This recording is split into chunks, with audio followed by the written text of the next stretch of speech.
La vie en bleu. Au Pays Basque, c'est ensemble qu'on cuisine. Venez partager avec nous. Bonjour Henri Amestoy. Bonjour. Et c'est le chef du restaurant Artsein qui est avec nous aujourd'hui. Henri, une nouvelle saison de gourmandise avec encore de belles choses, de bonnes choses. Et pour bien cuisiner, on va continuer, toujours pareil, à donner des nouvelles idées, à des produits. Et aujourd'hui, on a choisi un petit produit un peu différent, c'est le support. On a invité Gladys Rouchas qui va nous parler de sa très belle vaisselle, de ses doigts de fée. Bonjour Gladys. Bonjour. Alors vous êtes originaire de l'Ardèche, vous êtes diplômé à Antibes et vous êtes chez nous à Cambo-les-Bains depuis 2 ans je crois. Oui, c'est ça. Et vous travaillez au sein de l'atelier collectif Landéa. Oui. Où plusieurs artistes bossent là. Je crois qu'il y a menuisier, tapissier, tout ça, c'est ça, hein, C'est j'ai ça, pas de il y a une bêtises. vitrailliste aussi, Ouais. il y a une graphiste. On est une quinzaine à se partager cet espace. Alors votre nom circule de plus en plus parce que vous faites de très très belles choses. Et Henri Amestoy, vous Gladys, vous la connaissez déjà depuis Oui, c'est ça un le problème. moment. Son nom circule de plus en plus. Donc, quelque part, on a envie de la garder pour soi. Parce que c'est tellement beau ce qu'elle fait. Et puis, il y a le support qui est très intéressant et qui marque beaucoup les gens. Mhm. Et puis, nous, cuisiniers, ça nous inspire. Parce que on a des plats.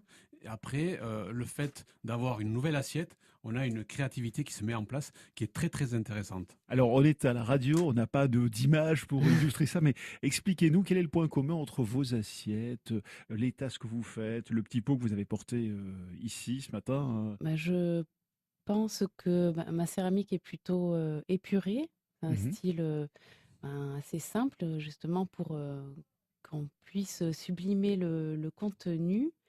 Et je mets toujours une sorte de déformation dans mes pièces pour les rendre un peu plus vivantes. Oui, parce qu'on retrouve la trace de la main. Ouais, c'est parce que c'est un gros... Complètement. Ouais. C'est le travail de la main qui est mis en avant. Alors souvent quand on parle de grès ou de porcelaine, il y a un côté un peu désuet. Henri, vous êtes d'accord avec moi? Et là, avec les créations de Gladys, on n'est pas du tout, mais du tout dans ce registre-là, hein. On est sur des choses vraiment très contemporaines. Très, très contemporaine et élégant. C'est la première fois que je les ai vus, c'est à Saint-Jean-Pied-de-Port, dans un regroupement de plusieurs artistes à la maison Fabrica. J'ai eu un coup de cœur, mais de suite. C'est rare, hein, des coups de cœur, parce qu'on était en train de monter le projet de Iris Harry et on cherchait la tasse à café. C'est la série avec les empreintes Oui, Ouais. exactement. et Voilà. bleu avec les mailles. Les clients apprécient, Henri. Ah oui, les tasses à café, elles font beaucoup parler. Tous les jours, on parle de ces tasses à café, parce que vous arrivez à la fin du repas, le café est servi et ça, Elles sont sympas, mais oui. les gens, même pour la prise, c'est très agréable. Les assiettes que vous avez et que Gladys a fabriquées, elles sont pas blanches.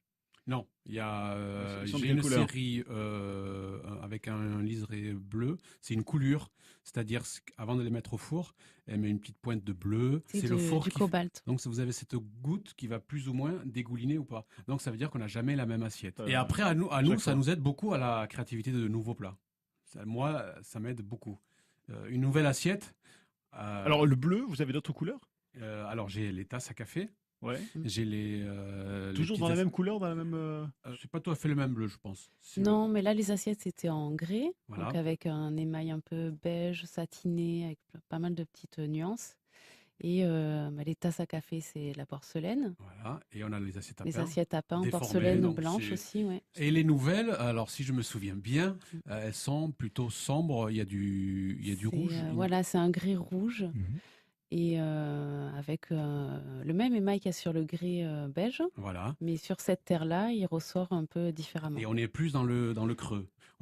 Elle est moins plate, elle est plus dans le creux. Et là, je vois bien le merlu. Personnellement, j'ai beaucoup de mal à servir quelque chose dans une assiette de couleur. Alors tout ce qui est Ah oui, noir, alors il y a foncé, couleur tout et couleur. Là, c'est Ah oui, c'est alors des là, couleurs, je- c'est très. Si vous avez une assiette avec du rouge pétant, du fluo, ça va être lourd. Hein. C'est horrible, c'est horrible, c'est même pas c'est lourd, presque c'est horrible. limite compliqué. Qu'est-ce oui. que je vais mettre dedans? Elle a des assiettes assez épurées. Mais c'est pour ça que ça plaît au chef, parce que le chef doit pouvoir s'exprimer. C'est lui Ouais. qui amène la couleur Mhm. à l'assiette. Là, on parle d'Henri Amestoy. Vous travaillez avec d'autres chefs, Gladys, justement. Ouais. Mhm. Mais je travaille avec David Ibarbour au Briqueteria, Mhm. un chef qui est à Saint-Jean-de-Blégnac, qui s'appelle Thomas Lérisson, Didier Casaguena aussi, qui est en Dordogne. Donc, c'est Voilà. des chefs. Et en parlant des assiettes de David Iberbourg, il y a une super idée que j'ai adorée. Et c'est une assiette cassée.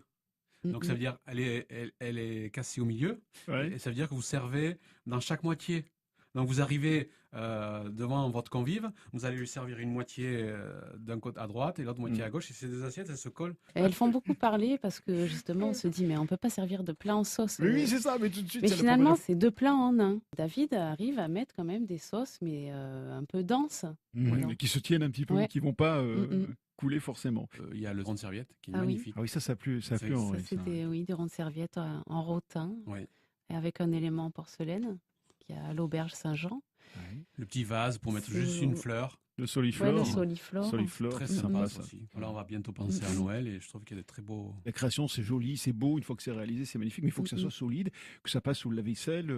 Et oui, surtout si c'est des assiettes. Donc il y a des techniques de cuisson pour que ça soit plus solide, Gladys. C'est surtout au niveau de l'épaisseur. On ne va pas faire quelque chose de trop fin. Si c'est une assiette, donc elle va être portée, mise au lave-vaisselle. Après, si c'est quelque chose qu'on pose juste sur la table et qu'on ne bouge pas beaucoup, on peut se permettre de faire des pièces plus fines. Gladys, vous sentez qu'il y a un engouement justement pour vos créations, qu'on en parle de plus en plus que... Moi, je sens qu'il y a un engouement général des chefs pour la céramique faite main, faite par un artisan. Ouais, vous l'expliquez comment? On en a marre des choses faites en grande série, identiques. Les chefs, je les entends dire qu'ils en ont marre d'avoir tous la même vaisselle. Déjà. Ça, c'est la petite compétition entre eux, ça. C'est l'histoire du chef, on en parle pas. Non, mais après, ils ont envie de quelque chose qui leur ressemble plus. Parce que Gladys, elle a besoin de connaître les gens en face pour créer. C'est un échange. Le chef me parle de ce qu'il aime, des projets qu'il a, et après, on retient des petites choses. Mais moi, tout projet, j'ai besoin de rencontres humaines. J'essaie à mettre une logique dans ce que je fais. Parce que ma cuisine, c'est travailler avec les producteurs locaux. Et c'est vrai que la vaisselle aussi, j'aime bien travailler avec un artiste, je ne sais pas comment dire, parce que c'est des artistes, tous ces gens-là. Et on aime bien avoir sa propre assiette. Mais pour avoir sa propre assiette, on ne va pas lundi pour l'avoir mardi. Donc c'est un petit projet qu'on met quelques mois en place. On va pas chez le marchand, puis on revient. Non, voilà, c'est ça, il faut bien le comprendre. Ça. Donc là, vous avez vu pour des nouvelles assiettes, c'est ça? On y est depuis juin ou mai. Il les aura quand, les assiettes, alors? Alors, il les aura... Ça va l'intéresser. On va voir pour fin septembre. Là, je prépare le marché de la Bastide-Clérance, qui est le 15 et 16 septembre. Donc il va avoir une petite pause à la commande d'Henri. Et donc voilà, on se voit plusieurs fois. Donc il vient à l'atelier. J'ai l'impression qu'en vous écoutant, c'est important pour vous de laisser le temps au temps. Oui, c'est important parce que je fais des essais. Et peut-être qu'entre-temps, le chef change d'avis. Donc, en fonction des essais, il va se dire, ah oui, mais en fait... je peux l'appeler 8 jours après. Ah mince, j'ai pas pensé, est-ce qu'on peut pas la faire plus creuse parce que je vais peut-être mettre une sauce. Il faut que le plat aussi soit gourmand après l'intérieur. Donc, c'est pas juste un petit produit de poser. Moi, j'oublie pas que je fais à manger aux gens. Mes assiettes, c'est ça. Je la garnis, l'assiette. Il faut qu'il y ait à manger. Donc l'assiette aussi, celles-là, elles sont plus épaisses, si je me souviens bien. Elles sont à peu près la même taille. L'épaisseur, oui. En épaisseur, on est plus épais. Et le caractère d'Henri, attention. Est-ce qu'on retrouve ça dans les céramiques? Non, le caractère, je le. Elle prend que les bons côtés, Gladys. Non, mais c'est bien, le caractère bien trempé des chefs. On peut retrouver ça aussi dans les. Il disait que les assiettes l'inspiraient, mais moi, je m'inspire des chefs aussi. C'est un échange. C'est ça qui est intéressant. C'est intéressant, le mot échange entre... Je vais vous remercier d'être venu jusqu'à nous ce matin, parce que je sais que vous êtes un peu timide, et vous étiez un peu en alerte, en disant, mais comment ça va se passer? Ça s'est bien passé finalement. Et moi, je disais rien, donc je disais non, laissez faire.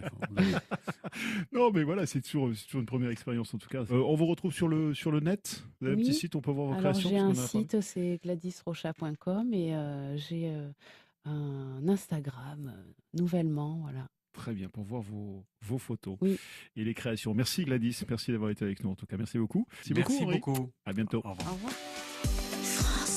France Bleu Pays Basque. France Bleu.